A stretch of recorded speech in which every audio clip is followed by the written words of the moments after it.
मेरा नाम अनुनय शर्मा, चैनल का नाम अनुनय एकेडमी। स्वागत है आपका आपके इस चैनल पर। आइए आज हम बात करेंगे इलेक्ट्रिसिटी की, 10th का बहुत इंपॉर्टेंट चैप्टर जिसका नाम है इलेक्ट्रिसिटी।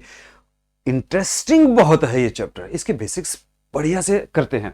चलिए बात करते हैं इसके कुछ आपके सीबीएसई के सिलेबस की। ये रहा आपके सामने सीबीएसई का सिलेबस, आप चाहो तो स्क्रीनशॉट ले लो। पोटेंशियल डिफरेंस की बात करेंगे, इलेक्ट्रिक करंट की बात करेंगे, रेजिस्टेंस की बात करेंगे, रेजिस्टिविटी की बात करेंगे, रेजिस्टेंस के कॉम्बिनेशंस की बात करेंगे, हीटिंग इफेक्ट के, करंट के हीटिंग इफेक्ट और करंट की इलेक्ट्रिक एनर्जी के बारे में भी बात करेंगे। चलिए शुरू करते हैं इसको। इलेक्ट्रिक चार्जेस है, हमें समझने होंगे इलेक्ट्रिक चार्जेस क्या होते हैं। इलेक्ट्रिक चार्जेस क्या होते हैं ये समझो।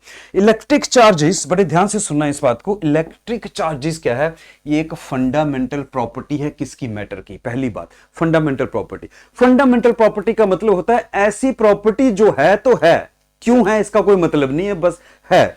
जैसे जैसे ऐसे समझे, मास। मास जो है वो मैटर की फंडामेंटल प्रॉपर्टी है। अब कोई पूछे मास क्यों है, इसका कोई जवाब नहीं है तो है, नहीं है तो नहीं है। वैसे ही चार्जेस हैं तो हैं। तो ओके, सो ये होगी फंडामेंटल प्रॉपर्टी। अब बात करते हैं कि ये जो चार्जेस हैं ये तो होते हैं दो तरह के, एक पॉजिटिव एक नेगेटिव। कितने तरह के चार्जेस? दो तरह के, एक पॉजिटिव एक नेगेटिव। ऑलराइट जी, ये जो पॉजिटिव और नेगेटिव चार्जेस है ना, इनको डिनोट करते हैं हम। ये पॉजिटिव चार्ज, ये नेगेटिव चार्ज। ये जो पॉजिटिव और नेगेटिव चार्जेस हैं, तो जो पहली चीज हमने ये समझनी है कि इनको हम डिनोट करते हैं एक सिंबल से। उस सिंबल को ध्यान से समझ लो। उस सिंबल का ये है वो सिंबल कैपिटल क्यू। उसको हम कैपिटल क्यू से डिनोट करते हैं। यानी कैपिटल क्यू मुझे क्या देता है? कैपिटल क्यू जहां पे लिखा होगा वहां का मतलब है अमाउंट ऑफ चार्जेस। यानी चार्जेस हैं कितने, प्लस के हों चाहे माइनस के हों। दो ही तरह के चार्जेस हैं, प्लस और माइनस। माइनस के हों प्लस के हों, वो चार्जेस हैं कितने, अमाउंट ऑफ चार्जेस। लेकिन अगर charge point object, point size, point charge अगर मैं लूं या छोटा चार्ज लूं तो उसे मैं छोटे क्यू से भी डिनोट कर सकता हूं। इतनी बात समझ में आ गई? हाँ जी, ठीक है। अब सवाल होता है कि इनका एसआई यूनिट क्या है सर? ये तो समझ में आ गया कि इनको डिनोट करते हैं क्यू से। एसआई यूनिट, एसआई यूनिट इसका होता है कूलम, जिसको डिनोट करते हैं सी से। एसआई यूनिट क्या है? कूलम, जिसको हम डिनोट करते हैं सी से। अब सवाल यह है कि आप पूछेंगे सर 1 कूलम का मतलब क्या हुआ? बात तो समझ में आ गई आपकी, ऐसा यूनिट कूलम है। हाँ जी, ठीक है। लेकिन 1 कूलम का मतलब क्या? कूलम मतलब क्या? कूलम का मतलब है, अगर मैं 1 कूलम कहूं कि मेरे पास 1 कूलम चार्ज है, ध्यान से सुनना। अगर मैं ये कहूं कि मेरे पास 1 कूलम चार्ज है, तो मैं ये इंफॉर्मेशन आपको दे रहा हूं कि मेरे पास 6.24 इंटू 10⁻18 इलेक्ट्रॉन्स हैं या फिर प्रोटॉन्स हैं। क्या है मेरे पास? 6.24 इंटू 10⁻18, या तो मेरे पास इलेक्ट्रॉन्स हैं या प्रोटॉन्स हैं। क्यों भाई इलेक्ट्रॉन्स और प्रोटॉन्स की क्यों बात कर रहे हैं हम? इसलिए बात कर रहे हैं कि जो नेगेटिव चार्ज होता है वो इलेक्ट्रॉन्स के ऊपर होता है, जो पॉजिटिव चार्ज होता है वो प्रोटॉन्स के ऊपर होता है। तो इलेक्ट्रॉन मतलब नेगेटिव चार्ज, प्रोटॉन मतलब पॉजिटिव चार्ज। 6.24 इंटू 10⁻18, या तो मेरे पास इलेक्ट्रॉन हो तो मैं कहूंगा मेरे पास 1 कूलम चार्ज है, या मेरे पास 6.24 इंटू 10⁻18 प्रोटॉन हो तो मैं कहूंगा मेरे पास 1 कूलम चार्ज है। फर्क क्या है? फर्क ये है, अगर इलेक्ट्रॉन है तो मैं कहूंगा मेरे पास 1 कूलम नेगेटिव चार्ज है, अगर प्रोटॉन होंगे तो मैं कहूंगा मेरे पास 1 कूलम पॉजिटिव चार्ज है। बस नेगेटिव और पॉजिटिव का ही फर्क है। इतनी बात समझ में आ गई? ग्रेट। थोड़ी सी बातें और समझ लेते हैं, अगर अगर अगर ओके, इसको ना आप ऐसे भी लिख सकते हो। कुछ बुक्स में इसको ऐसे भी लिखा हुआ है 6 इंटू 10⁻18, 6 इंटू 10⁻18, या तो इलेक्ट्रॉन्स और प्रोटॉन्स दोनों में से कोई भी हो, वो बन गया 1 कूलम। फाइन, आगे बढ़ते हैं और बात करते हैं कुछ चार्जेस की। जैसे ये प्लस चार्ज है, ये भी प्लस चार्ज है। ये पॉजिटिव और पॉजिटिव चार्जेस दोनों आमने सामने अगर हो तो इनके बीच में फोर्स ऑफ रिपल्शन होती है। हम इसको कह सकते हैं कि हम ये कह सकते हैं कि ये लाइक चार्जेस हैं। हम क्या कहेंगे? ये चार्जेस कैसे हैं? Like charges. अच्छा, नेगेटिव और नेगेटिव सामने आ जाए तो उसको भी मैं तो बोल सकता हूं कि वो लाइक चार्जेस हैं। और ये जो लाइक चार्जेस हैं, ये चार्जेस एक दूसरे को क्या करते हैं? ये चार्जेस एक दूसरे को करते हैं repel. Like charges repel each other, ये भी आपको मालूम है, इसलिए बहुत टाइम इसके ऊपर नहीं लगाऊंगा। लेकिन अगर अनलाइक चार्जेस हैं, एक नेगेटिव है एक पॉजिटिव है, तो ऐसे चार्जेस को हम क्या कहते हैं? Unlike charges. यही तो बोलते हैं ना, अनलाइक चार्जेस। और अनलाइक चार्जेस क्या करते हैं? अपोजिट। ये इसके अपोजिट है। अपोजिट में क्या होता है? Force of attraction. There is love in the opposite. So ये अनलाइक चार्जेस क्या करेंगे भाई? अट्रैक्ट करेंगे। So unlike charges attract each other. ये प्रॉपर्टी भी आपको समझ में आ गई? गुड। एक प्रॉपर्टी मैं और आपके साथ डिस्कस करूंगा, मजेदार प्रॉपर्टी है, ध्यान से उसको सुनना। ये जो चार्ज है, ये जो चार्ज है, चार्ज हैज मास, चार्ज का मास होता है, यानी charge can not exist without mass, charge mass के बिना रह नहीं सकता, charge can not exist without mass, charge mass के बिना नहीं रह सकता, लेकिन mass can exist without charge. फिर से समझ लो, चार्ज लिख दूं क्या, charge can not exist, charge can not exist without क्या, charge can not exist without mass, charge mass के बिना रह ही नहीं सकता, चार्ज है तो मास है, चार्ज है तो मास है, चार्ज है तो मास है, लेकिन लेकिन लेकिन मास ये कैन एग्जिस्ट, मास रह सकता है, exist without mass can exist, mass can exist without charge, mass जो है वो चार्ज के बिना रह सकता है। थोड़ी बात समझते हैं, नहीं समझ में आई तो दोबारा कोशिश करता हूं, थोड़ा सा इसको समझते हैं। मैं क्या कह रहा हूं, मैं ये कह रहा हूं कि चार्ज है तो मास है, चार्ज है तो मास है, चार्ज बिना मास के एग्जिस्ट नहीं कर सकता, लेकिन मास है तो जरूरी नहीं है कि चार्ज होगा भी, हो भी सकता है, नहीं भी हो सकता है, कंपल्सरी नहीं है, यानी मास जो है वो बिना चार्ज के भी एग्जिस्ट कर सकता है। एग्जांपल पकड़ते हैं, चलिए एग्जांपल पकड़ते हैं। ओके, इलेक्ट्रॉन, करेक्ट, मेरे को बताओ क्या इलेक्ट्रॉन का मास है, आप क्या जवाब दोगे, आप जवाब दोगे मेरे को हाँ जी सर, टिक कर दिया, इलेक्ट्रॉन का मास है, फाइन। फिर मैं आपसे पूछता हूं सर, क्या भाई क्या इलेक्ट्रॉन के ऊपर चार्ज है, तो आप क्या जवाब दोगे बताओ, या तो कमेंट पर लिख दो, आप जवाब दोगे हाँ जी सर चार्ज है, क्योंकि इलेक्ट्रॉन के ऊपर कौन सा चार्ज होता है, नेगेटिव चार्ज होता है, तो चार्ज तो है ही और मास भी है। फिर मैं आपको पूछता हूं सर, ठीक है भाई बच्चों, ये प्रोटॉन के ऊपर, प्रोटॉन के बारे में क्या ख्याल है, क्या प्रोटॉन के ऊपर मास है, आप बोलेंगे हाँ जी है, प्रोटॉन का मास है। क्या प्रोटॉन का चार्ज है, आप बोलेंगे है, कौन सा चार्ज है, चार्ज है पॉजिटिव। ये बात कहानी भी समझ में आ गई। अब मैं आपसे पूछूंगा, ये लो भाई, न्यूट्रॉन के बारे में क्या ख्याल है, न्यूट्रॉन के बारे में क्या ख्याल है, न्यूट्रॉन के ऊपर मास है, आप बोलेंगे हाँ जी न्यूट्रॉन का मास है। क्या न्यूट्रॉन पर चार्ज है, आप बोलेंगे चार्ज नहीं है, क्योंकि ये तो न्यूट्रल है, तभी तो नाम न्यूट्रॉन है। अब जरा इस चीज को ध्यान से देखो, ये है मास, न्यूट्रॉन के पास मास है, चार्ज नहीं है, मास है चार्ज नहीं है, फिर भी एग्जिस्ट कर रहा है, यानी मास जो है वो बिना चार्ज के भी एग्जिस्ट कर सकता है, लेकिन चार्ज जो है वो बिना मास के एग्जिस्ट नहीं कर सकता। ये बात समझ में आ गई, आई एम श्योर बहुत अच्छे से समझ में आ गई होगी। लो एक जगह पे दे देता हूं, आप यहां से इसको नोट कर सकते हैं।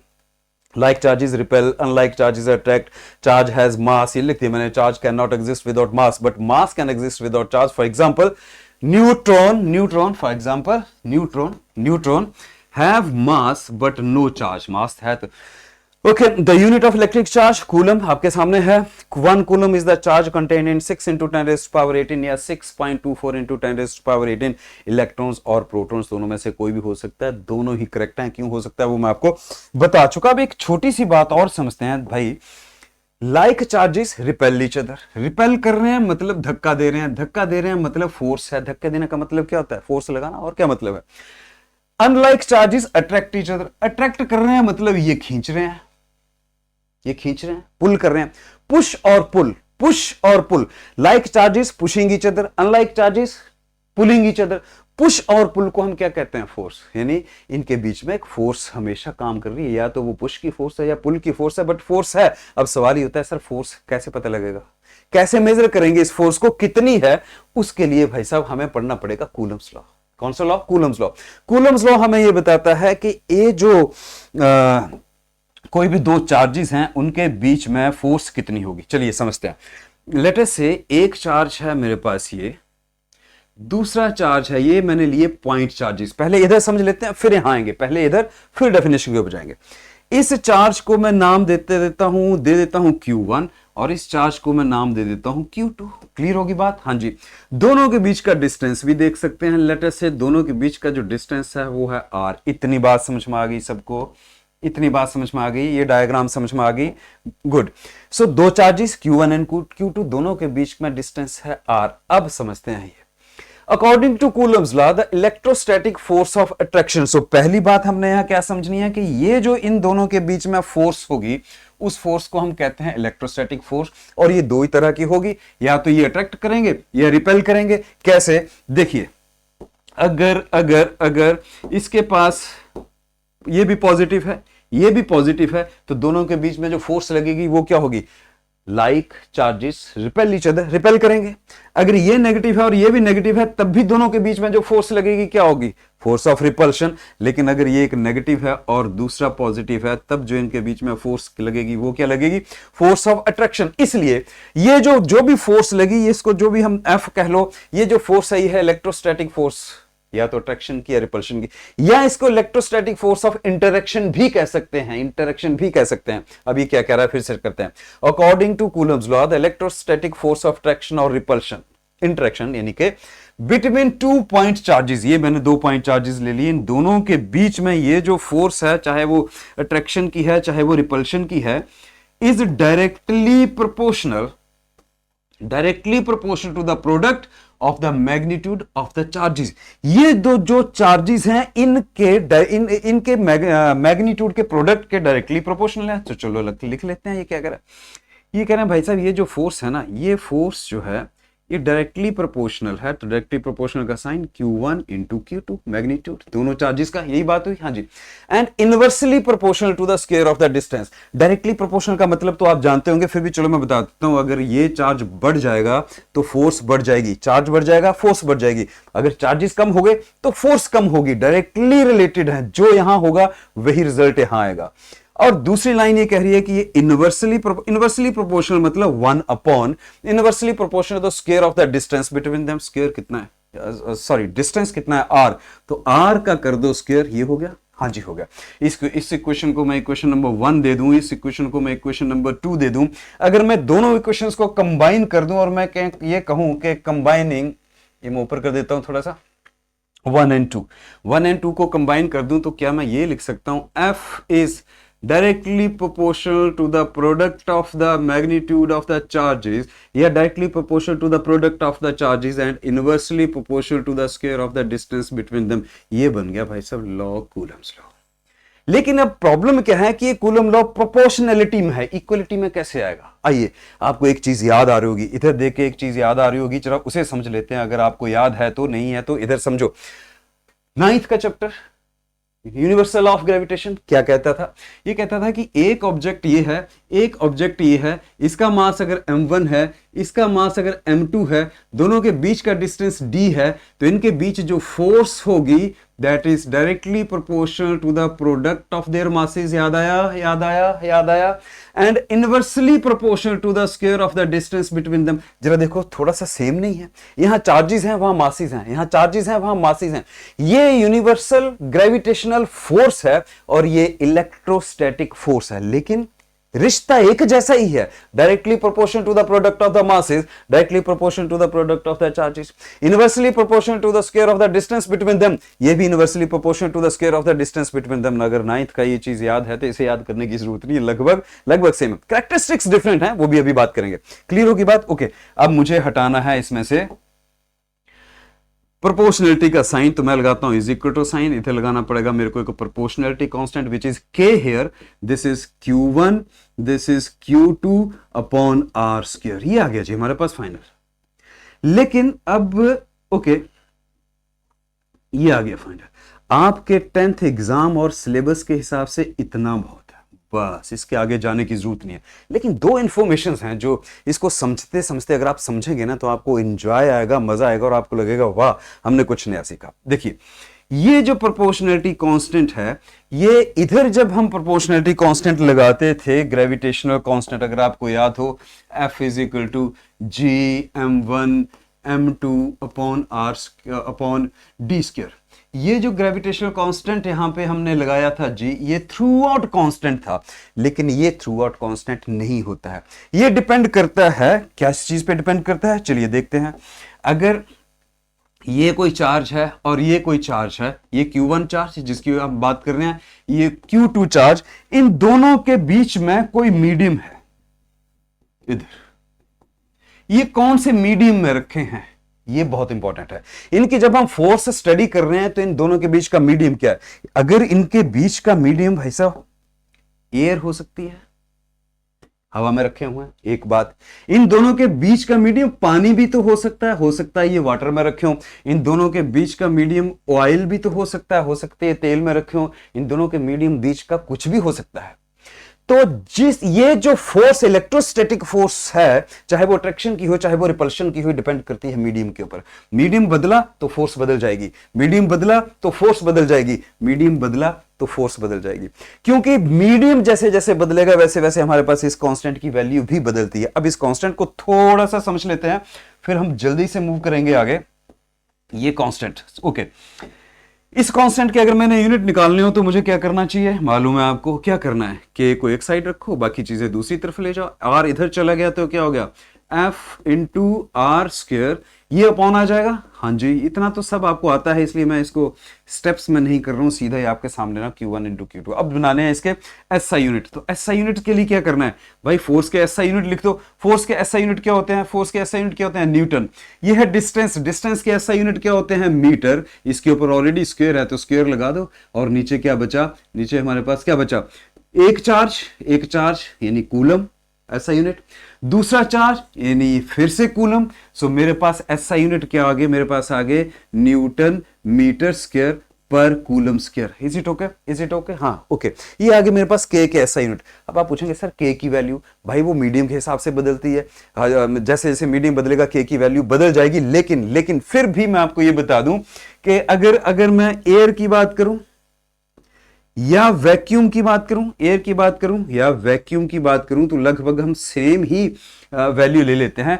एयर और वैक्यूम के लिए हम के की वैल्यू लेते हैं 9 into 10 raise to the power 9। जरा देखना ये कितनी बड़ी है, फर्क देखना।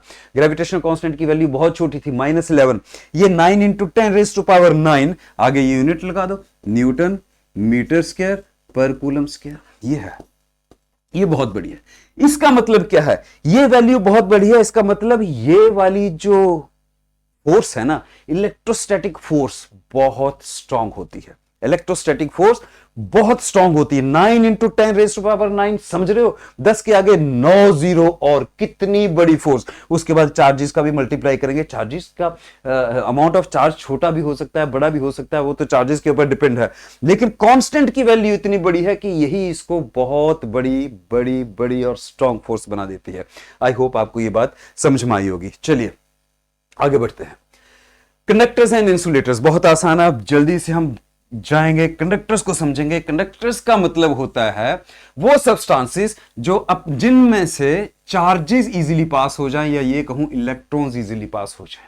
वो सब्सटेंसेस जो अपने में से इलेक्ट्रॉन्स को पास करने दें, वो सब्सटेंसेस जो अपने में से चार्जेस को पास करने दें, उनको रास्ता दें, ऐसे सब्सटेंसेस को हम कहते हैं कंडक्टर्स। और ये सब्सटेंसेस कौन से हो सकते हैं, मेटल्स।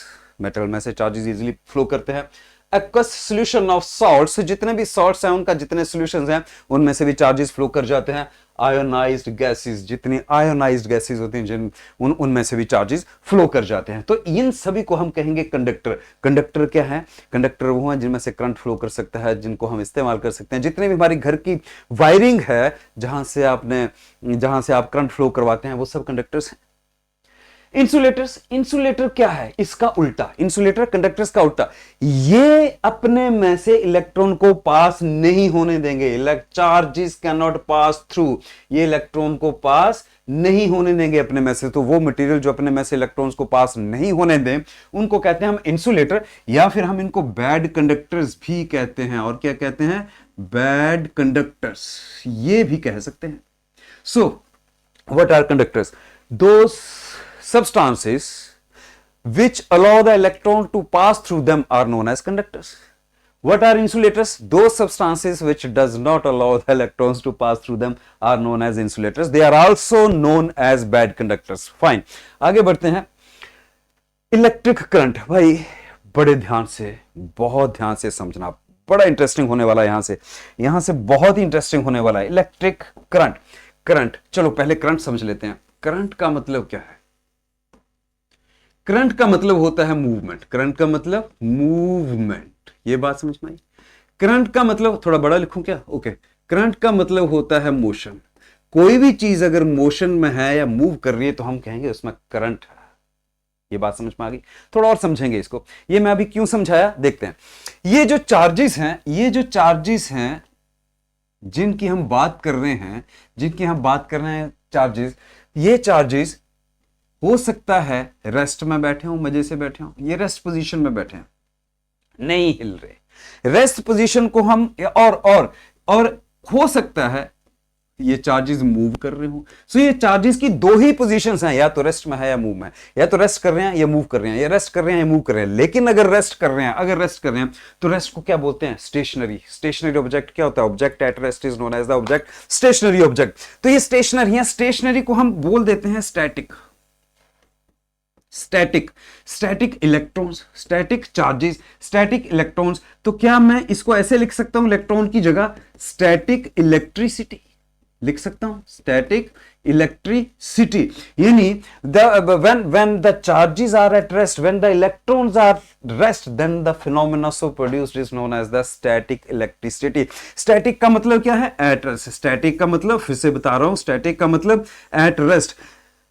स्टैटिक इलेक्ट्रिसिटी मतलब इलेक्ट्रॉन्स एट रेस्ट, और जब इलेक्ट्रॉन्स रेस्ट में हो तब जो फिनोमिना बना हम उसे कहते हैं static electricity. So what is static electricity, the phenomena of the electrons when they are at rest is known as the static electricity.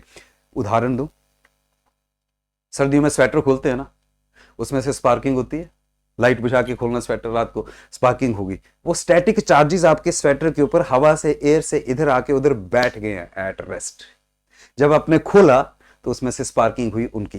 कभी कभी आप किसी से हाथ मिलाते हैं, अचानक आपने फील किया होगा टक, करंट लगता है ना, हाँ लगता है, स्टैटिक चार्जेस, स्टैटिक चार्जेस। कभी कभी आपने बचपन में किया होगा, इधर फटाफट कंघी रगड़ी और कॉम ली और फिर नीचे से डस्ट पार्टिकल्स उठाए, स्टैटिक चार्जेस डू वर्क।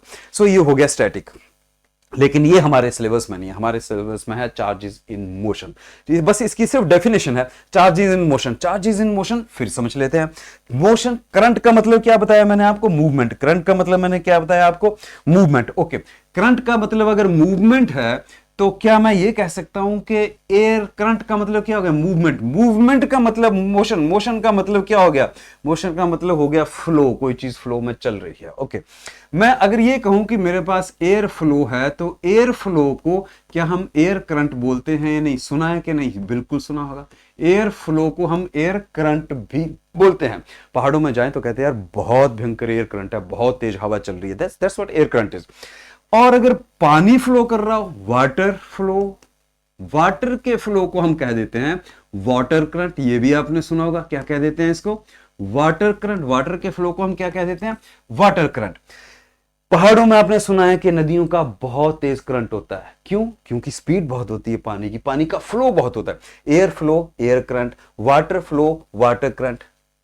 ये देखो, चार्जेस इन फ्लो, चार्जेस मूव कर रहे हैं, चार्जेस इन फ्लो, तो लिख लेते हैं, ऐसे ही हो गया ये। सो चार्जेस, चार्जेस का फ्लो, या ये कह रहा हूं इलेक्ट्रॉन्स का फ्लो। इलेक्ट्रॉन्स का फ्लो क्या कहेंगे, ई फॉर इलेक्ट्रॉन, ई से इलेक्ट्रिक, देखो electric, okay, E L E से ये हो गया इलेक्ट्रिक करंट। अब बात समझ में, air flow air current, flow की जगह क्या लिख दिया, करंट। वाटर फ्लो यानी वाटर करंट, करंट की जगह, फ्लो की जगह क्या लिख दिया, करंट। इलेक्ट्रॉन फ्लो यानी इलेक्ट्रिक करंट, इलेक्ट्रॉन से बना इलेक्ट्रिक, इलेक्ट्रॉन फ्लो यानी electric current. So what is electric current, flow of electrons is known as electric current, flow of electrons is known as electric current. इन electrons को हम charges भी बोलते हैं, तो आप ये डेफिनेशन भी लिख सकते हैं कि flow of charges is known as electric current, flow of charges is known as electric current. चलो इसको मैथमेटिक के हिसाब से भी देखते हैं, इसका मतलब क्या है, इसका मतलब क्या हुआ, इसका मतलब हुआ करंट को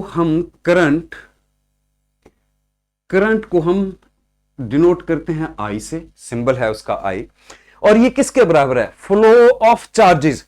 चार्जेस को हम डिनोट करते हैं क्यू से, अभी आपसे बात की। ये चार्जेस कितने टाइम में फ्लो कर रहे हैं per unit time is known as current, simple. Amount of charges flowing per unit time is known as current. अच्छा नहीं, बात नहीं बनी, थोड़ा और देख लेते हैं। तो अभी अभी याद हो जाएगा। ये Q क्या है? अमाउंट ऑफ चार्जेस, यही है। हाँ जी, कितने चार्जेस। T क्या है? टाइम। और I क्या है? करंट। सो क्या मैं ये बोल सकता हूं amount of charges flowing per unit time is current. Per का मतलब होता है अपॉन। पर के बाद जो शब्द आता है ना वो नीचे चला आता है upon.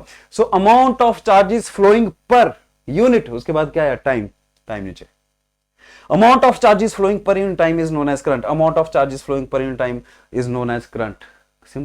Simple. I is equal to Q upon T. So आप लिख सकते हैं इसको mathematically I is equal to Q upon T. अब बात है सर, ये तो बात समझ में आ गई, पर कितना, मतलब करंट को कैसे मेजर करेंगे? मेजर करेंगे तो हमें इसे SI यूनिट निकालने पड़ेंगे। तो SI यूनिट करंट के चक्कर लेते हैं भाई। करंट के SI यूनिट होते हैं एम्पियर, A से डिनोट करते हैं। इन दोनों के SI यूनिट डालो। चार्ज के SI यूनिट क्या होते हैं? कूलम। टाइम के SI यूनिट क्या होते हैं? सेकंड। ये बन गई बात। अब when 1 कूलम चार्ज, कितना अमाउंट ऑफ चार्ज, कितना 1 coulomb, amount of charge flowing per unit time is current. Correct. Amount of charge अगर हमने 1 कूलम रख दिया, when 1 coulomb charge flow, time का रख दिया हमने 1 second, in 1 second then the current is said to be 1 ampere. Simple. when 1 coulomb charge flows in 1 second the current is said to be 1 ampere. बहुत important है, 1 number का question आता है, define ampere, या ऐसे आता है what is the SI unit of current, define it. तो यही तो है, when 1 coulomb charge flows through a conductor in 1 second, the current is said to be 1 ampere. SI unit of current is ampere, and it is defined as when the 1 coulomb charge flows through a conductor in 1 second, current is said to be 1 ampere. Simple. Yes, ये बात समझ में आ गई? Perfect. Okay. अब चला आगे चलते हैं। यहां से आप इसको नोट कर लेना, स्क्रीनशॉट ले लेना। ये रही the amount of charges flowing per unit time is known as current. Current की डेफिनेशन आपसे बात होगी, मैथमेटिकली लिख सकते हैं I is equal to Q upon T. Q amount of charges, T time, और I क्या है? करंट। इसका यूनिट होता है एम्पियर, यानी 1 कूलम upon 1 second, it gives you 1 ampere. Milli ampere भी इसका यूनिट होता है 10 raise to power minus 3 ampere, और माइक्रो एम्पियर भी इसका यूनिट होता है 10 raise to power minus 6 ampere. अब एम्पियर की डेफिनेशन अगर भूल जाए तो यहां से आप नोट कर लो, जो when 1 coulomb of charge flows through a conductor in 1 second, current is said to be 1 ampere. कितना आसान है यार, बहुत इंटरेस्टिंग है। ओके, अब बात हुई, आप बोलेंगे सर करंट तो बता दिया, फ्लो है, किस डायरेक्शन में फ्लो करता है? अगर मैं आपको पूछूं आप कहां जा रहे हैं तो आप मेरे को डायरेक्शन बताएंगे ना। तो ऐसे आप करंट की डायरेक्शन ऑफ करंट, इसको हम बोलते हैं कन्वेंशनल डायरेक्शन ऑफ करंट। ये शब्द भी याद रख लेना, इसको हम कहते हैं कन्वेंशनल डायरेक्शन ऑफ करंट। क्या मतलब है इसका? एक सर्किट बनाओ, ये बैटरी लगाओ, ये इसका नेगेटिव है। नेगेटिव टर्मिनल का मतलब है, नेगेटिव बैटरी के बारे में आगे बात करेंगे हम। नेगेटिव टर्मिनल का मतलब है इलेक्ट्रॉन का इधर घर है, इधर बहुत सारे इलेक्ट्रॉन्स हैं, नेगेटिव चार्ज है इधर। ये नेगेटिव चार्ज और पॉजिटिव चार्ज अपने आप को अट्रैक्ट करते हैं। तो जब हमने इसको ये कनेक्शन दिया, सर्किट दिया, सो नेगेटिव से इलेक्ट्रॉन चले इधर नेगेटिव से पॉजिटिव की तरफ। सो इलेक्ट्रॉन्स किधर फ्लो करते हैं? नेगेटिव टर्मिनल से पॉजिटिव। इलेक्ट्रॉन कहां फ्लो करते हैं? नेगेटिव से पॉजिटिव। लेकिन ऐसा माना जाता है कि फ्लो ऑफ करंट जो है that we take from positive to negative. Conventional का मतलब क्या है? ट्रेडिशनल। जब से करंट खोजा है तब से ऐसे ही कर रहे हैं, ट्रेडिशन ही बन गई है कि हमने डायरेक्शन ऑफ करंट लेना है प्लस से माइनस की तरफ, पॉजिटिव से नेगेटिव की तरफ। आया समझ में? आ गया होगा, पढ़ लेते हैं। Electric current is the flow of negatively charge electrons, ये तो मालूम ही है। Electric current is the flow of negatively charge electron. कहां से? From negative to the positive terminal, negative से पॉजिटिव टर्मिनल की तरफ जा रहे हैं इलेक्ट्रॉन। लेकिन conventional current is set to flow, conventional मतलब traditional, from positive to negative, positive से नेगेटिव की तरफ गया। That is opposite to the flow of electrons, electrons के फ्लो के अपोजिट इसकी डायरेक्शन ली जाती है। क्लियर? इजी है। अगले कंसेप्ट ही बहुत आसान करके आपके लिए लाऊंगा। जय